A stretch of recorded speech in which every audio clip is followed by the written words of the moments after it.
ahaanba ganacsiga Caabudaaq hakad ayaa ku yimid kadib markii ilaa shalay ay soo isbaxaysay tuhun ama warar sheegaya in lacagta Soomaaliga wax lagu kala gadan karinin kaasi oo markii hore ka soo bilowday dhinacaas iyo Hiiraan kaas ka bacdi shalay meheradaha qaar ayaa dhahay lacagta Soomaaliga ma qaadanayno oo dollar ayaa wax kala gadanayna balse ma badnayn maanta waxa moodaa in numberka diidana inay wax ku gataan ay aad u badnaayeen mar aan maanta magaalada aad u dhaxmaray oo dukaamo iyo meherado kala gadisanaan tagay waxaan arkay intooda badan inay lacagta Soomaaliga ka gadanayeen waayo marka qiimaha dollarka isagu aad u kacayo wax fadhiyo oo aanay ku xisaabtami karin ba dabcan taas ayay ku sheegayaan ganacsatadu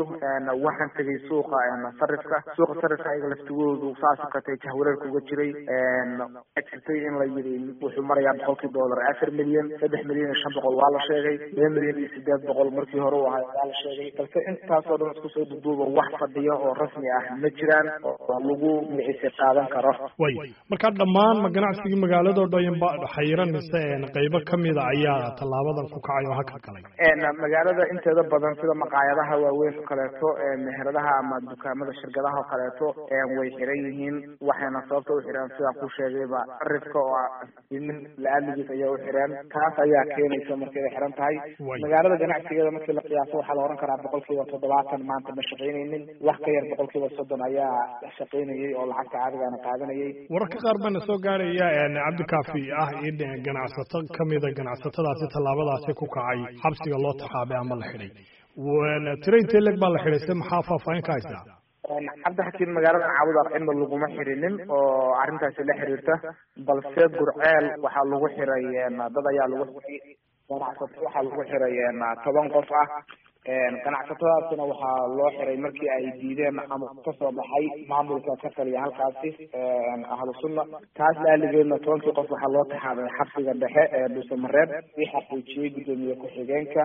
degmada Gurceel ee maamulka ahlu sunna ninka la yiraahdo Bashiir Cabdiraxmaan Sheekhaye sidoo xaqiijiyay 10kaasna waxay ku xiran yihiin Dhuusamareeb way marka iyadana Gurceelna waxay noqotay iyadana magaalo kale oo iyadana talaabadan oo kale ganacsatada ku kaceen ay joojiyeen hawl maalmeedkii ganacsiga caadiga ah Cabdixakiin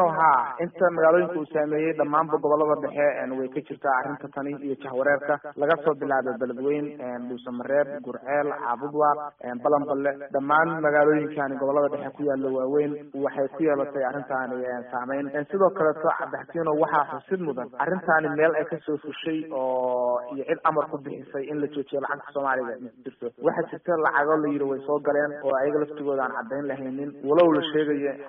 maamulka ahlu sunna inay qabteen lacago ka yimid oo la yiri waxa ka yimid dhinacaas iyo Beledweyne balse aan ilaa haddaan saxda lahaynin way jiraan sidoo kale Caabudaaq shaqada ugu faraha badan oo goobaha ganacsi loo xiray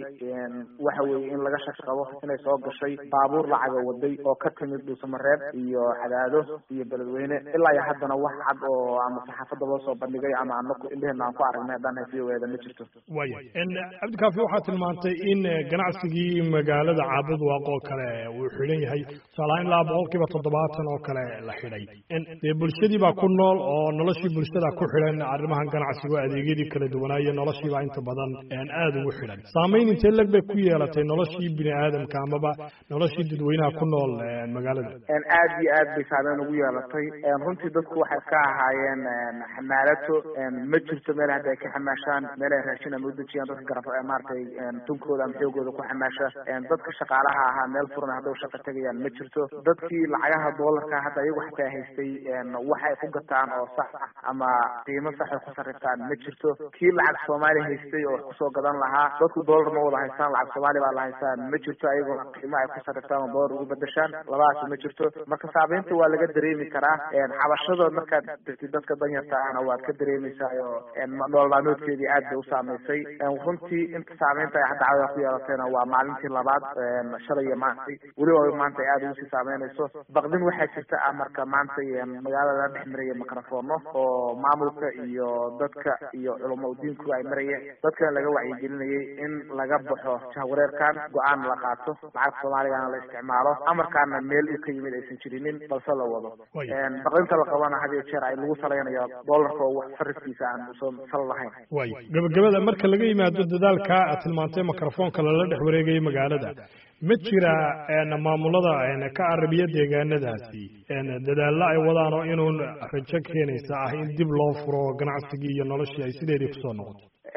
cabdixakiino way jiraan walow ay maamuladu iska awood daran yihiin oo hadda awood ay amar ku fuliyaan aysan jirinin balse laga soo bilaabo ilaa iyo maamulka hirshabeelle kan dhexe ahlu sunna iyo kan galmudug intaba dadaallo way jiraan ay ku bixinayaan oo laleeyahay lacagta soomaaliga way shaqaynaysaa balse waxaad moodaa awoodda saxda ay shaqaynaysa hadda inay tahay ganacsatada waxaa jira marka ganacsato hadda tusaale oo kaleeto magaalada caabud waa iska abaabulay oo guddi sameeyey si dadka iyo ummadda jahwareerka looga saaro arrintan cakiran wado loogu bixiyo